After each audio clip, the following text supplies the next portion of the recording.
আসসালামু আলাইকুম। সবাই কেমন আছেন? নিশ্চয়ই ভালো আছেন। দেখেন, আজকে আমার ছেলের কি অবস্থা।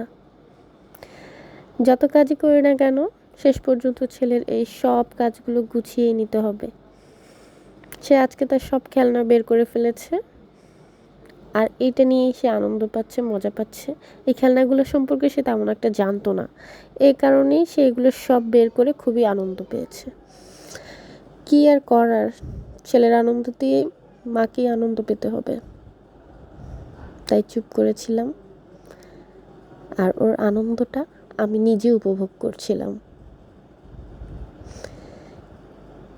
সুন্দর না? অনেক সুন্দর এই ছোট্ট মুহূর্তগুলো, এই ছোট্ট সময়টা। জীবনে এক সময় এগুলোই এক একটা স্মৃতি হয়ে থাকবে।